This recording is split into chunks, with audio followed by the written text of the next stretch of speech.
Class 9 আজকে আমরা শুরু করব লেসন 10 প্রোজের নাম দ্য প্রাইস অফ ব্যানানাস।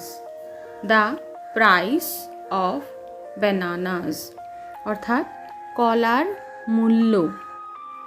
কার লেখা? মুল্ক রাজ আনন্দ। তোমাদের বইয়ে পেজ নম্বর 75-এ মুল্ক রাজ আনন্দ অর্থাৎ লেখক পরিচিতি যে অংশটুকু লেখা রয়েছে সেটুকু আগে আমরা খুব ভালো করে পড়ে বুঝে নেব। তারপরে অ্যাবাউট দ্য টেক্সট অর্থাৎ বিষয়বস্তু সম্পর্কিত যে ধারণা গঠন সেই অংশটুকু পাঠ করব। তারপরে চলে যাব মূল গল্পে। তো লেখক পরিচিতিতে কি বলা হয়েছে দেখো।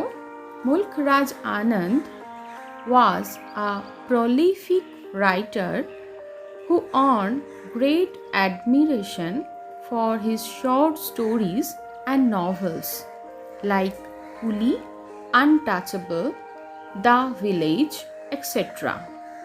কি বলা হয়েছে? মুল্ক রাজ আনন্দ যিনি জন্মগ্রহণ করেছিলেন 1905 সালে এবং তিনি পরলোক গমন করেন 2004 সালে। তিনি একজন প্রলিফিক রাইটার ছিলেন।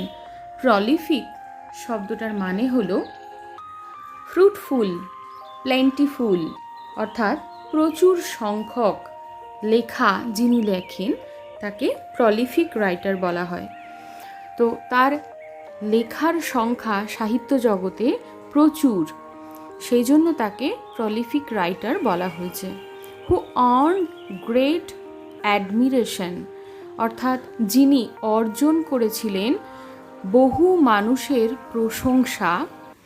For his short stories and novels তার ছোট গল্পগুলো এবং উপন্যাস লেখার জন্য, যার মধ্যে উল্লেখযোগ্য কয়েকটির নাম দেওয়া হয়েছে, যেমন কুলি, আনটাচেবল, দ্য ভিলেজ এক্সেট্রা। এগুলো তার সমস্ত লেখাগুলোই পাঠকদের কাছে খুব বেশি মনোগ্রাহী হয়ে উঠেছিল, কিন্তু তার মধ্যেও বিশেষ কতগুলি লেখা ভীষণভাবে জনপ্রিয়তা অর্জন করেছিল। সেগুলি হলো কুলি, untouchable, the village, where he depicted the lives of the poorer castes in traditional Indian society। কি বলা হচ্ছে?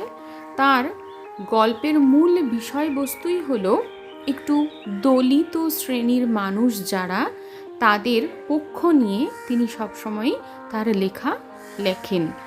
তো এখানেও সেটাই বলা হয়েছে, হোয়ার হি ডেপিক্টেড। ডেপিক্টেড মানে হচ্ছে চিত্রাঙ্কন করা।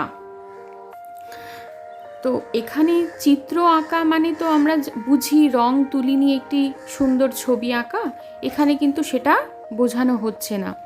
সাহিত্যের পটভূমিতে শব্দ প্রয়োগের সাহায্যে যখন সুন্দর ছবি বা কোনো দৃশ্যপট তৈরি করা হয় তখন সেটাকেই বলা হচ্ছে ডেপিক্টেড। হি ডেপিক্টেড অর্থাৎ তিনি এরকমই তার শব্দের সহযোগে সুন্দর ছবি ফুটিয়ে তুলেছিলেন সমাজের বিভিন্ন দৃশ্যপটের।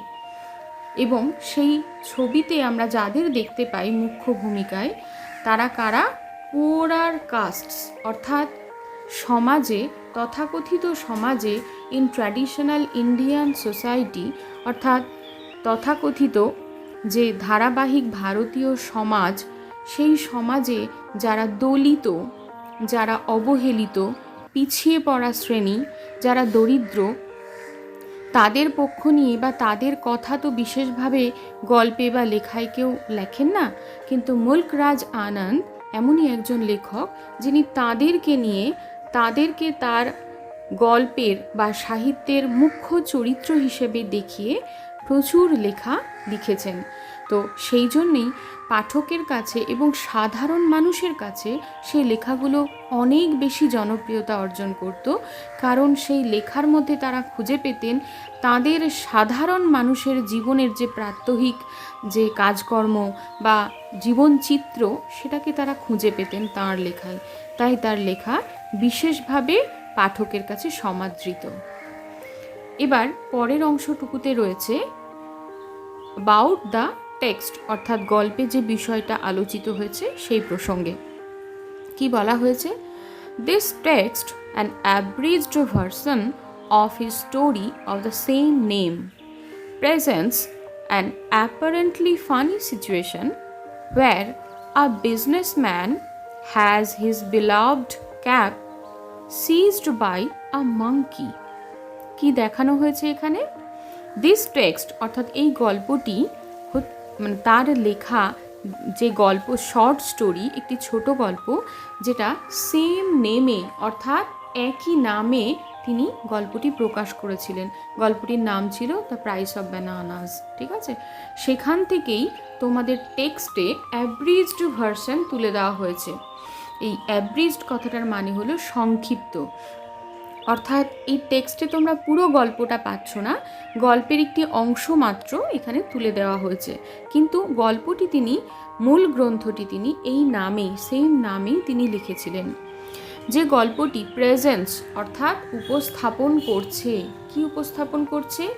অ্যান অ্যাপারেন্টলি ফানি সিচুয়েশন, আপাত দৃষ্টিতে একটি হাস্যকর পরিস্থিতি, যা দেখলে খুব সহজেই মানুষের হাসি পেয়ে যাবে বা আনন্দ উপভোগ করতে পারবে, এরকম একটি হাস্যকর পরিস্থিতিকে তিনি তুলে ধরেছেন এই গল্পের মধ্যে দিয়ে, যা আপাত দৃষ্টিতে দেখে মনে হবে সত্যিই হাস্যকর। যেখানে দেখানো হবে ওয়ার বিজনেসম্যান, যেখানে দেখানো হবে একটি বড় বেশ সমৃদ্ধশালী একজন ব্যবসায়ী বা বণিক মানুষ, যার পরনের যে মানে কাপড় ছিল তার সঙ্গে একটি মূল্যবান টুপি তিনি পরিধান করে এসেছিলেন। সেই টুপিটি ভীষণ মূল্যবান ছিল এবং সেটা কোনো ক্রমে, ঘটনাক্রমে একটি বাঁদর সেটিকে তার মাথা থেকে তুলে নিয়ে চলে যায়, সিজড অর্থাৎ কেড়ে নিয়ে চলে যায়। হ্যাঁ, তারপরে কি হয়?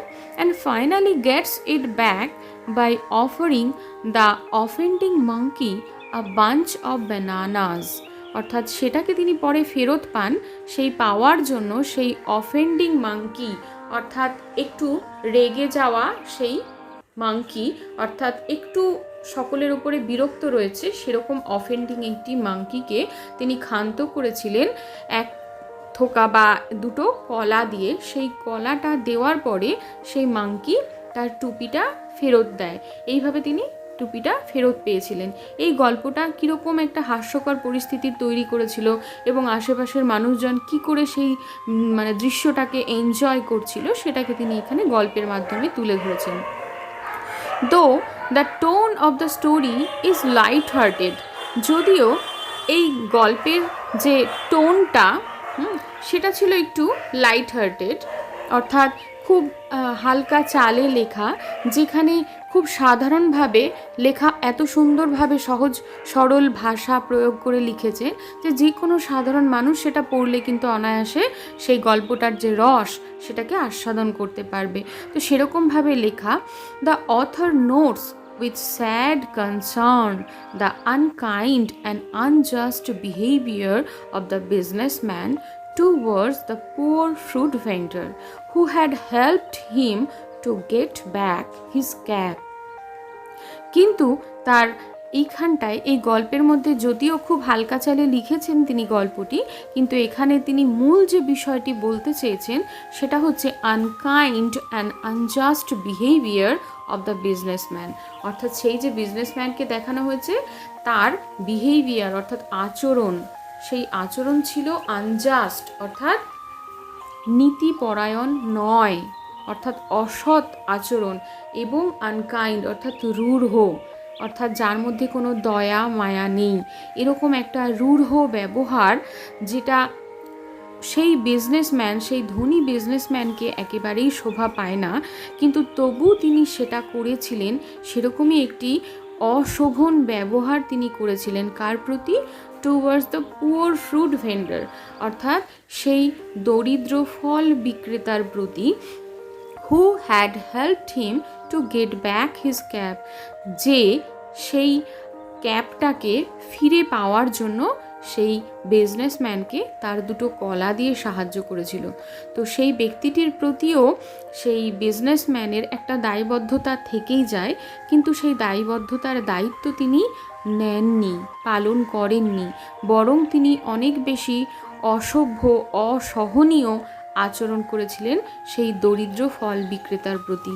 সেটাকেই তিনি মুখ্য বিষয় হিসাবে এই গল্পের মধ্যে দিয়ে তুলে ধরেছেন। অর্থাৎ সমাজের যে বড় মানুষের যে চরিত্রগুলো বা স্বভাবগুলো, সেগুলোর প্রতি তিনি কটাক্ষ করেছেন এই গল্পের মধ্যে দিয়ে। কেমন? এবার সরাসরি চলে আসি আমরা মূল গল্পে। কিভাবে শুরু করেছে দেখো। I was on my way from Faizabad railway station to Lucknow. লেখক আই দিয়ে শুরু করেছেন, অর্থাৎ তিনি নিজেই কিন্তু পুরো গল্পের কথক বা ন্যারেটর। তো তিনি কি বলছেন যে ফৈজাবাদ থেকে তিনি লখনৌ যাবেন, সেই জন্য তিনি স্টেশনের ট্রেন ধরার জন্য এসেছেন।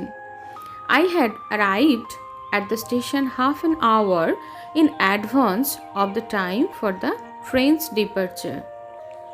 ট্রেনের যখন ছেড়ে যাওয়ার সময় তার প্রায় আধ ঘন্টা আগেই তিনি স্টেশনে চলে এসেছেন সেই ট্রেনটিতে উঠবার জন্য, অর্থাৎ একটু আগেই এসে তিনি ট্রেনের জন্য অপেক্ষা করছেন স্টেশনে। I sat on a bench watching the monkeys frolicking on the trees and on the open platform. বলছেন যে যেহেতু তিনি আগে চলে এসেছেন স্টেশনে ট্রেন ধরবেন বলে, তো সেই জন্য অনেকটা সময় হাতে রয়েছে। তো সেই সময়টা তিনি সেই ফাঁকা স্টেশনটাতে বসে খানিকটা সময় অতিবাহিত করছেন। সেই জন্য বলা হয়েছে, দেখো, I sat on the bench, অর্থাৎ বেঞ্চের ওপরে আমি বসেছিলাম এবং ওয়াচিং, দেখছিলাম, খেয়াল করছিলাম, দ্য মাঙ্কিজ, অর্থাৎ সেই যে রেলওয়ে স্টেশনটা ছিল সেই চত্বরে ছিল বেশ কিছু বাঁদরের বাস। সেখানে যে গাছগুলো ছিল সেখানে তারা থাকতো। তো সেই মাঙ্কিগুলো কি করছে? ফ্রলিকিং। এই ফ্রলিকিং শব্দটার মানে হলো ক্রীড়াচ্ছলে লাফিয়ে বেড়ানো, অর্থাৎ বাঁদররা যেমন করে আর কি, খেলার ছলে এক জায়গা থেকে আরেক জায়গায় লাফিয়ে বেড়ায়, লাফ দিয়ে এক জায়গায় বসলো আবার উঠলো, সেটাকে ফ্রলিকিং বলা হচ্ছে। তো তিনি অনেকটা সময় হাতে থাকার জন্য বসে বসে ওয়াচ করছিলেন, দেখছিলেন। কি দেখছিলেন? মাঙ্কিজ ফ্রলিকিং অন দ্য ট্রিজ, অর্থাৎ গাছের ওপরে বিভিন্ন জায়গাতে, এবং অন দ্য ওপেন প্ল্যাটফর্ম, অর্থাৎ সেই প্ল্যাটফর্মটা খোলাই ছিল, মানে সেরকমভাবে কোনো শেড বা কিছু ছিল না, যার জন্য খোলা একটি প্রান্তর। তো সেই রকম জায়গায় যেহেতু প্ল্যাটফর্ম, তো সেই জায়গাতে বড় গাছের মধ্যে ওই বাঁদরদের ওঠানামা বা একটু লাফিয়ে বেড়ানো, সেগুলোকে তিনি দেখছিলেন আর মজা পাচ্ছিলেন। The monkeys descended now and then to collect half-shucked mango stones and the remainders of food from the platform. কি বলা হচ্ছে? মাঙ্কিসগুলো ডিসেন্ড মানে হচ্ছে অবতরণ করা, অর্থাৎ গাছে রয়েছে তো গাছের ডালে, বিভিন্ন ডাল থেকে তারা নাও অ্যান্ড দেন, এটা একটা ফ্রেজ, নাও অ্যান্ড দেন মানে যখন তখন, অর্থাৎ ইচ্ছে হচ্ছে যখন তখন তারা নেমে যাচ্ছে আবার উঠে যাচ্ছে। তো সেরকমভাবে তারা কখনো নেমে আসছে কি করার জন্য? টু কালেক্ট, সংগ্রহ করার জন্য। কি সংগ্রহ করতে? Half সাকড mango Stones. Mango Stones মানে হচ্ছে গিয়ে আমের আঁটি। তো সেই আমগুলোকে যখন মানুষেরা খেয়ে অর্ধেকটা চুষে নিয়ে হাফ শাক করে সেটাকে যখন সেই আঁটিগুলোকে ফেলে রাখে, তখন সেই আঁটিগুলোর মধ্যে যে শাঁসটুকু লেগে থাকে আমের, সেইটুকু খাওয়ার জন্য বাদরেরা গাছ থেকে নেমে আসছে এবং সেগুলোকে কুড়িয়ে নিয়ে আবার গাছের ডালে উঠে যাচ্ছে। আর কি করছে? And the reminders of food from the platform. আর কি? আরও প্ল্যাটফর্মে ছড়িয়ে ছিটিয়ে থাকা যে ফুডগুলো, যে খাওয়ারগুলো মানুষ স্টেশনে গাড়ি ধরতে আসলে সচরাচর বেশ অনেকটা সময় স্টেশনে তাদেরকে থাকতে হয়, আর বিভিন্ন মানুষের আনাগোনা যেহেতু প্ল্যাটফর্মে, তাই সেখানে খাবারের দোকানও রয়েছে বিক্ষিপ্তভাবে। তো সেই খাবারের দোকান থেকে মানুষ কিছু জিনিসপত্র কিনেও খায়। তো সেই খাবারগুলো যখন খায়, খাওয়ার পরে যে অবশিষ্ট অংশটুকু ফেলে দেয় তারা, সেগুলো ছড়িয়ে ছিটিয়ে থাকে সেই প্ল্যাটফর্মের মধ্যে, এবং সেগুলোই ওখানকার বাঁদরগুলোর খাবার। তাই তারা গাছ থেকে মাঝে মধ্যেই নেমে আসে এবং সেগুলো পড়ে থাকা খাবারগুলো কুড়িয়ে নিয়ে যায়, বা অর্ধেক খেয়ে ফেলা আমের যে আটিগুলো সেগুলোকে কুড়িয়ে নিয়ে যায়। তো এই কথাটা দিয়ে বা এই অংশটুকু দিয়ে বোঝা যাচ্ছে যে সেখানে যে বাঁদরগুলো রয়েছে তারা কিন্তু ক্ষুধার্ত, তাদের পেটে খিদে রয়েছে, যার জন্য তারা বিভিন্ন জায়গায় খুঁজে বেড়াচ্ছে খাওয়ার, যেখানেই একটু খাবার পড়ে থাকতে দেখছে সেগুলোকে নিয়ে যাওয়ার জন্য তারা লাফ দিয়ে গাছ থেকে নেমে আসছে। The younger monkeys sat on the boughs of neem and tamarind trees, ready to jump after any food that may be visible. বলছে যে ইয়াঙ্গার যে মাঙ্কিসগুলো, অর্থাৎ ছোট ছোট যে ছোট বয়সী যে বাঁদরগুলো, তারা বাউজ অর্থাৎ গাছের ডালের উপরে, খুব কাছের গাছের ডালের উপরে বসে রয়েছে, এবং সেই গাছগুলো কি নিম, সেখানে নিম গাছ রয়েছে, আর ট্যামারিন ট্রিজ মানে হচ্ছে তেঁতুল গাছ, অর্থাৎ নিম গাছের ডালে এবং তেঁতুল গাছের মোটা বড় ডালগুলোর মধ্যে তারা বসে রয়েছে কি করার জন্য? রেডি টু জাম্প, অর্থাৎ যে কোনো মুহূর্তে লাফিয়ে পড়ার জন্য। কি করার জন্য তারা লাফাতে চাইছে? After any food that may be visible, যে কোনো ধরনের খাদ্য যদি তাদের দৃষ্টিগোচর হয়, নজরে আসে, তাহলে সেই খাদ্যটি সংগ্রহ করার জন্য বাঁদরদের দলের মধ্যে কে আগে ঝাঁপাতে পারবে এবং সেই খাবারটি নিজের আওতাভুক্ত করতে পারবে, তার জন্য তারা প্রত্যেকে যেন প্রস্তুত হয়ে বসে রয়েছে। কেমন? পরের প্যারাগ্রাফে কি বলছে দেখো। Just then the train was announced by the ringing of the station bell. ঠিক সেই মুহূর্তে ট্রেন স্টেশনে প্রবেশ করছে, সেই ঘণ্টার ধ্বনি দ্বারা সেটা ঘোষিত হলো। অর্থাৎ ঠিক সেই সময়ে স্টেশনে যে ঘণ্টা, সেই ঘণ্টা বাজিয়ে বোঝা গেল যে ট্রেনটা স্টেশনে ঢুকছে, মানে ঢুকবে, তারপরে কিছু সময় স্টেশনে দাঁড়াবে এবং তারপরে সেটা পেরিয়ে চলে যাবে।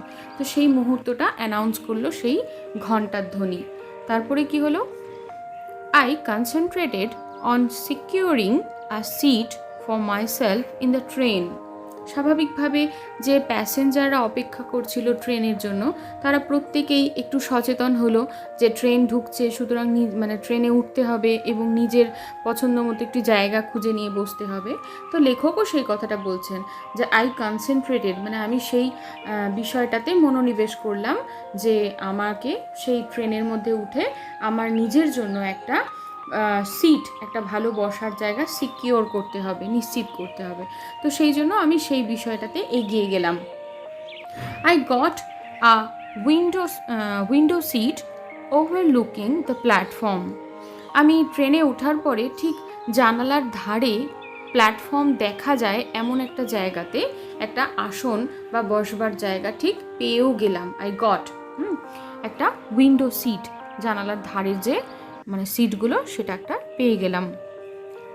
সাম other passengers joined me in the compartment. কিন্তু সেই কম্পার্টমেন্টে তো শুধু একা লেখক ছিলেন না, তার সঙ্গে অন্যান্য যে প্যাসেঞ্জাররা রয়েছিল তারাও কিন্তু সেই কম্পার্টমেন্টে উঠলো এবং তারা নিজের বসবার জায়গা বেছে নিয়ে বসে পড়লো। We were all sweating from the rising heat of the summer. বলছে আমরা যে কজন সেই কম্পার্টমেন্টে বসেছিলাম প্রত্যেকে সোয়েটিং অর্থাৎ ঘামছিলাম। কেন ঘামছিলাম? From the rising heat of the summer. সেই সময়টা ছিল গ্রীষ্মকাল, এবং গ্রীষ্ম ঋতুতে এমনিতেই সকালের পর থেকেই রৌদ্র এত তীব্রভাবে দিতে শুরু করে যে ঘাম হয় শরীরে। আর যেহেতু ট্রেনটা তখনও ছাড়েনি, সুতরাং জানলা দিয়ে বাতাস খুব একটা প্রবেশ করছে না ভেতরে, কম্পার্টমেন্টের ভেতরে। সেই জন্যই লেখক বলছেন যে আমরা প্রত্যেকেই সেই প্যাসেঞ্জাররা যারা ভেতরে বসেছিলাম কম্পার্টমেন্টের, তার প্রত্যেকেই ঘামছিলাম প্রচণ্ড গরমের জন্য।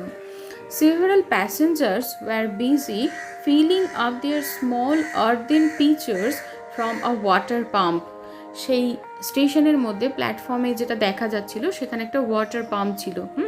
তো তো সেই জায়গাতে গিয়ে যে অন্যান্য প্যাসেঞ্জাররা ছিল তারা প্রত্যেকে যারা যেমন জল ভরার পাত্র নিয়ে এসেছিল, তারা সেই পাত্রগুলোকে নিয়ে সেই মানে জলের মানে কাছে গিয়ে তারা তাদের সেই পিচার্সগুলো অর্থাৎ পাত্রগুলো ভরে নিচ্ছিল জল দিয়ে। ঠিক আছে, অর্থাৎ অনেকটা পথ যেতে হবে, তো যার জন্য যার যতটুকু জল লাগবে তারা তাদের সেই আর্দেন পিচারের মধ্যে অর্থাৎ সেই মাটির তৈরি কলসির মধ্যে সেই জলটা ভরে নিচ্ছিল তারা। I was struck by the genius of a monkey in snatching away the loincloth of a pious person who was taking a bath under the pump. ঠিক যে জায়গাতে সবাই জল ভরতে গিয়েছিল সেই জায়গাতে পাম্পে মানে একজন স্নান করছিলেন। তিনি কীরকম পার্সন? পায়াস, মানে সাধু, সাধু ব্যক্তি যাদেরকে বলা হয় আর কি, সেরকম একজন ব্যক্তি সেই পাম্পের তলাতে সেই সময়টাতে স্নান করছিল। তো লেখক বলছেন আই ওয়াজ স্টাক, মানে আমি বিস্মিত হলাম, মানে খুব অবাক হয়ে গেলাম একটা দৃশ্য দেখে। কীরকম?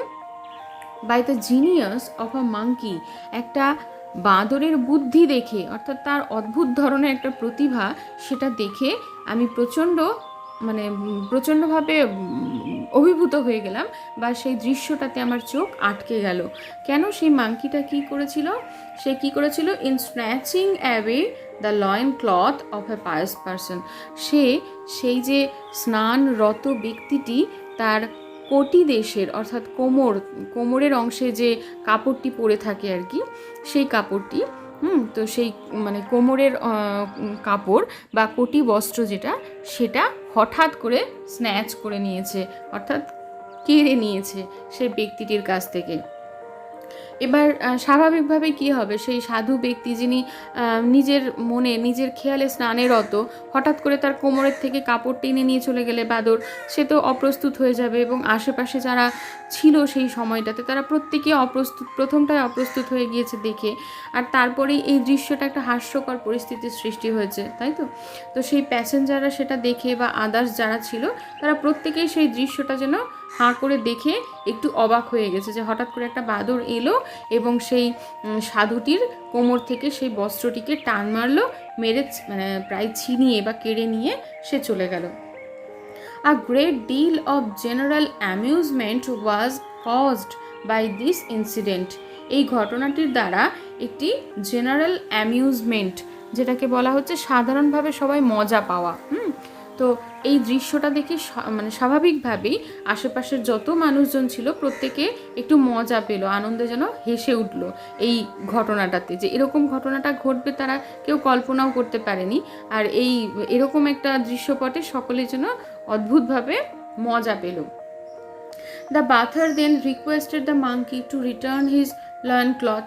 এবার বাথার মানে যে স্নান করছিল যে ব্যক্তি, সেই সাধু ব্যক্তি, সে তখন মানে কি বলবো, মানে ভ্যাবাচাকা খেয়ে গিয়েছে যে কি করবে, সে কিছু করণীয় নেই, তাই জন্য এবার মাঙ্কির কাছে রিকোয়েস্ট করতে শুরু করেছে যে তার সেই লয়েন ক্লথ অর্থাৎ কোটি বস্ত্র, কোমরের সেই কাপড়টি, সেটা যেন সে ফেরত দিয়ে দেয়।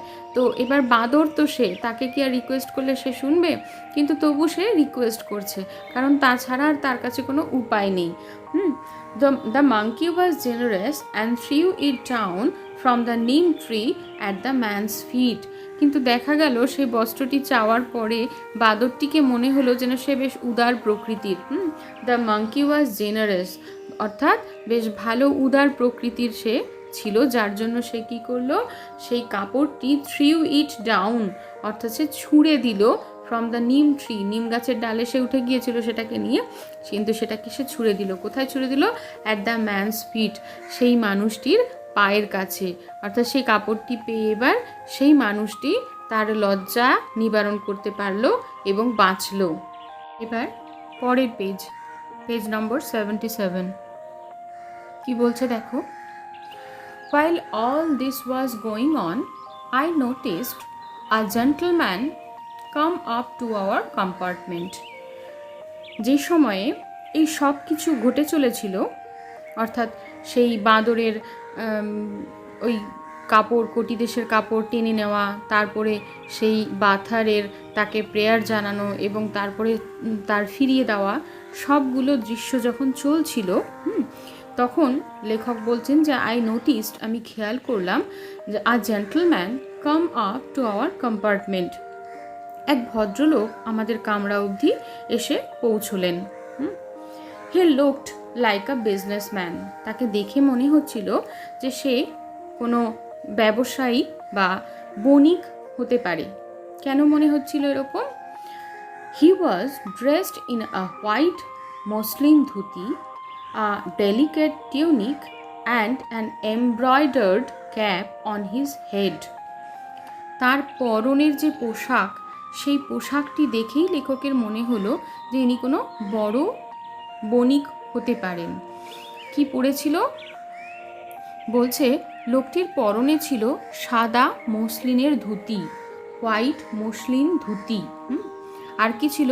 সূক্ষ্ম ধরনের ফতুয়া, অর্থাৎ এই টিউনিক মানে হচ্ছে ওই ধুতির ওপরে যে পরার একটু ঢিলে ঢালা ধরনের ছোট সাইজের যে ফতুয়াগুলো হয় সেগুলোকে বলা হয়।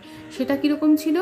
ডেলিকেট, অর্থাৎ খুব সুন্দর সূক্ষ্ম কাপড়ের, দেখেই মনে হচ্ছে খুব দামি, খুব সুন্দর একটি টিউনিক পরিধান করেছিল। আর কি ছিল? And an embroidered cap on his head. Embroidered মানে সুতো দিয়ে সূক্ষ্ম কারুকার্য করা বা নকশা করা। তো তার মাথায় একটি টুপি ছিল যার মধ্যে সুতো দিয়ে সুন্দর নকশা করা ছিল।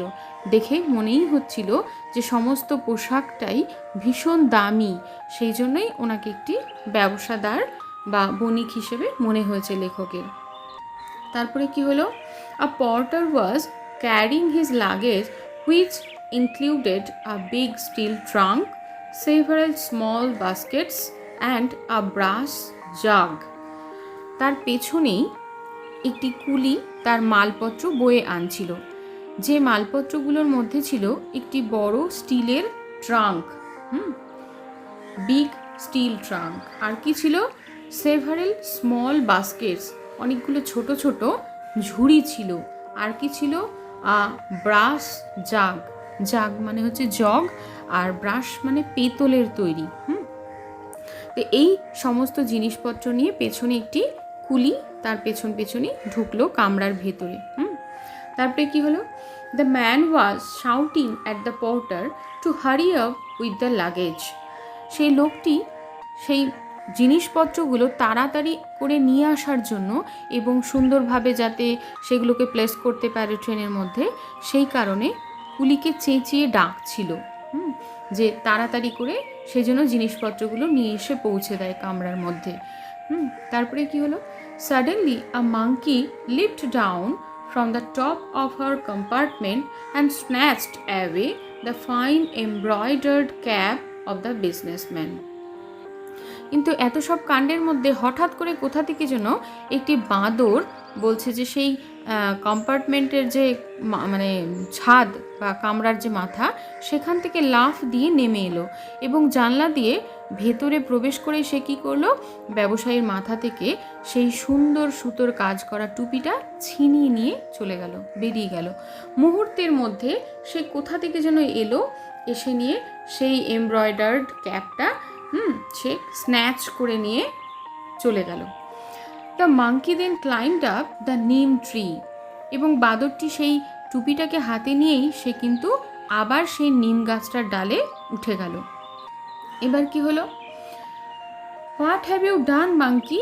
The businessman shouted in utter confusion.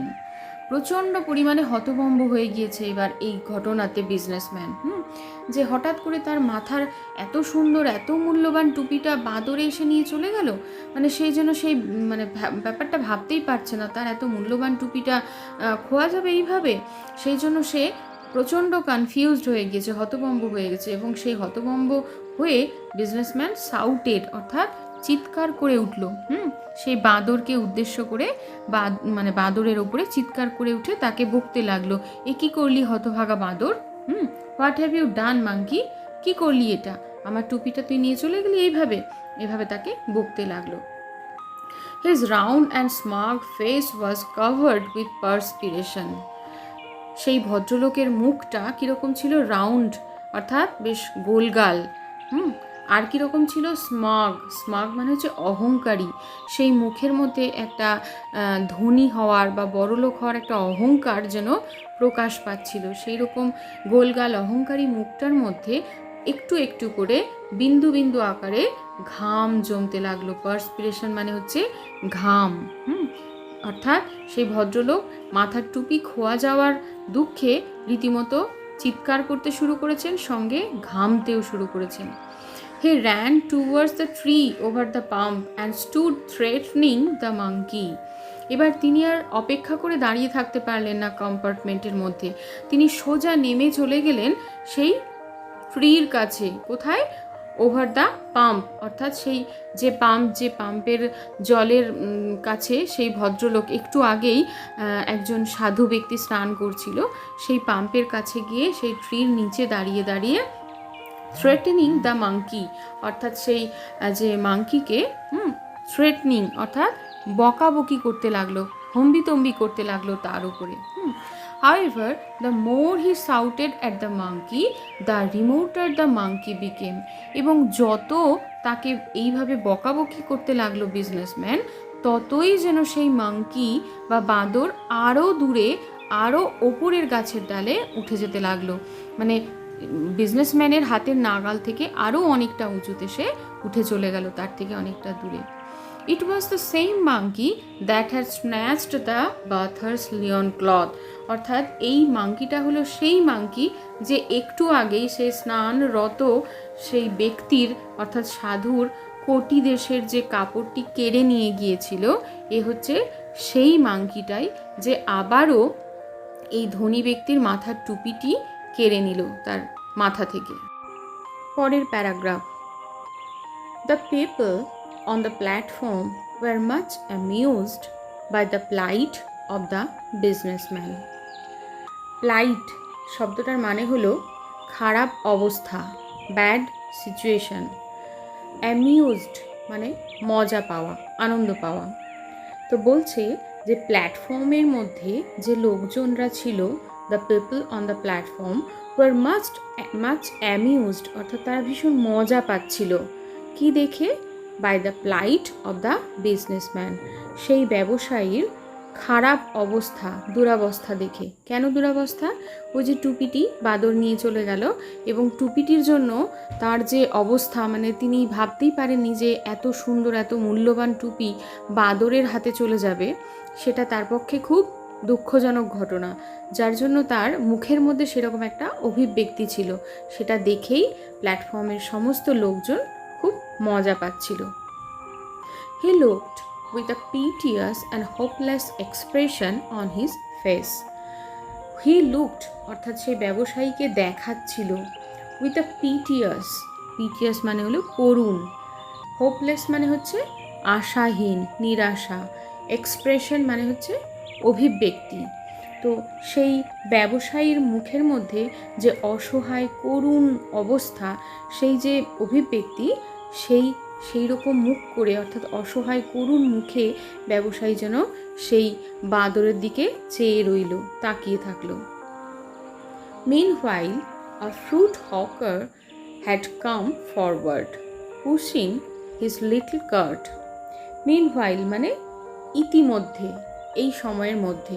A fruit hawker একজন ফল বিক্রেতা, হ্যাড কাম ফরওয়ার্ড মানে এগিয়ে আসা। এই যে ব্যবসায়ীর অসহায় অবস্থা সেটা দেখে সে এগিয়ে এলো। কীরকম অবস্থা এগিয়ে এলো? পুশিং অর্থাৎ ঠেলতে ঠেলতে, হিজ লিটল কার্ট ছোট্ট ঠেলা গাড়িটি, যে গাড়ির মধ্যে সে তার বিক্রির জন্য ফলগুলোকে সাজিয়ে রেখেছে, সেই ফল সমেত ঠেলা গাড়িটি ঠেলতে ঠেলতে সামনের দিকে সে এগিয়ে এলো। হি টোল্ড দ্য সেঠজি that he would rescue the cab. সে তখন সেই শেঠজিকে বলল। শেঠজি বলতে এখানে ব্যবসায়ীদের, ধনীদেরকে সাধারণ অর্থে মানুষ শেঠজি বলে অভিবাদন জানায়। তো সেই ফ্রুট ভেন্ডার তাকে শেঠজি বলে উল্লেখ করে সে বলল যে he would rescue the cab. Rescue মানে হচ্ছে পুনরুদ্ধার করা, ফিরিয়ে নিয়ে আসা। তো বাঁদরের হাত থেকে সে টুপিটাকে ফিরিয়ে নিয়ে আসবে, উদ্ধার করে দিতে পারে, এমনটা সে বলল। The businessman seemed slightly relieved. বিজনেসম্যানকে দেখে মনে হলো তিনি যেন স্লাইটলি মানে সামান্য রিলিভড অর্থাৎ ভার মুক্ত হলেন, আশ্বস্ত হলেন। এই কথা শুনে ফুল বিক্রেতা যে তাকে সাহায্য করবে এই কথাটা শুনে তিনি যেন একটু হলেও আশ্বস্ত হলেন। The vendor went ahead dangling a couple of bananas at the monkey with his right hand। কি হলো এবার? ভেন্ডার যেহেতু বলল যে সে সেই শেঠজিকে টুপিটা ফেরত পেতে সাহায্য করবে, তো সে এবার কী করলো? The vendor went ahead, ahead মানে হচ্ছে এগিয়ে যাওয়া। সে এগিয়ে গেল কেমনভাবে? ড্যাংলিং মানে হচ্ছে ঝুলন্ত অবস্থায়, ঝোলাতে ঝোলাতে। কি ঝোলাচ্ছিল? আ কাপল অফ ব্যানানাস অর্থাৎ এক জোড়া কলা, এক জোড়া মানে দুটো, দুটো কলা ঝোলাতে ঝোলাতে।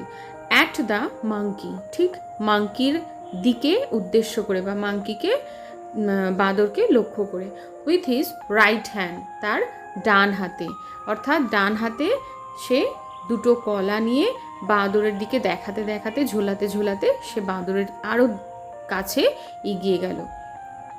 হি stretched out his left hand for the cap, এবং সে বাঁ হাতটাকে স্ট্রেচড আউট প্রসারিত করলো, মেলে ধরলো, অর্থাৎ বাঁদরকে উদ্দেশ্য করে বাঁদরের দিকে বাঁ হাতটাকে মেলে ধরলো। কিসের জন্য? ফর দ্য ক্যাপ অর্থাৎ টুপিটার জন্য। মানে বাঁদরকে বুঝিয়ে দিল যে ডান হাতে এই ঝুলন্ত কলাটা তুমি নাও, আর তোমার হাতে যে টুপিটা রয়েছে সেটা আমার বাঁ হাতে ফিরিয়ে দাও, ওই কলাটার বদলে তুমি টুপিটা ফিরিয়ে দাও, এমনভাবে তাকে বোঝাতে চাইলো। The monkey seemed two hesitate, hesitate মানে একটু ইতস্তত করা, ইতস্তত বোধ করা। মনে হলো যেন মাঙ্কি সিমড অর্থাৎ মাঙ্কিকে দেখে মনে হলো সে একটু যেন ইতস্তত বোধ করছে, অর্থাৎ সে কি আদৌ গাছের ডাল থেকে নিচের দিকে নেমে আসবে, টুপিটা ফেরত দেওয়ার জন্য কাছাকাছি এসে ধরা দেবে, নাকি সেটা তার পক্ষে খুব বিপজ্জনক হয়ে উঠবে, এ ব্যাপার নিয়ে সে একটু ভাবছে বলে মনে হলো। আও আও come down, the vendor coaxed the monkey. কি হলো? সেই ভেন্ডার কোক্সড মানে হলো প্রলুব্ধ করা, অর্থাৎ লোভ দেখানো, প্ররোচিত করা। তো তাকে রীতিমতো পারসুয়েডেড অর্থাৎ প্রলুব্ধ করতে লাগলো সেই কলাটার প্রতি, আর ডাকতে লাগলো আও আও কাম ডাউন, অর্থাৎ আয় আয় নেমে আয়, নিচের দিকে নেমে আয়, এই বলে বিক্রেতা বাঁদরটিকে লোভ দেখাতে শুরু করলো। He lifted the bananas higher up, এবং সেই কলাটা যেন খুব সহজেই বাঁদর আরও স্পষ্টভাবে দেখতে পায়, সেই জন্য সেই ফল বিক্রেতা সেই কলা দুটোকে আরও উঁচু করে ধরল তার দিকে লক্ষ্য করে। The monkey responded by climbing down cautiously to a branch near the vendor। কি হলো? এবার মাঙ্কি রেসপন্ড করলো, অর্থাৎ একটুখানি যেন সে সাড়া দিল। কিভাবে? ক্লাইম্বিং ডাউন অর্থাৎ নিচের দিকে নেমে এসে। কসাসলি মানে হচ্ছে সতর্কভাবে, ভীষণ সতর্ক, অর্থাৎ সে যেন কোনো বিপদে না পড়ে বা তাকে ধরবার কোনো ফাঁদ পেতেছে কিনা এই মানুষগুলো সেটা ভালো করে বুঝে নিয়ে কোথায় নেমে এলো? To a branch near the vendor, অর্থাৎ সেই যে ফল বিক্রেতা তার খুব কাছাকাছি, অর্থাৎ যেখান থেকে যতটা কাছে এলে সে কলাগুলোর নাগাল পাবে ততটা কাছাকাছি সে নেমে এলো ওই উঁচু গাছের ডাল থেকে।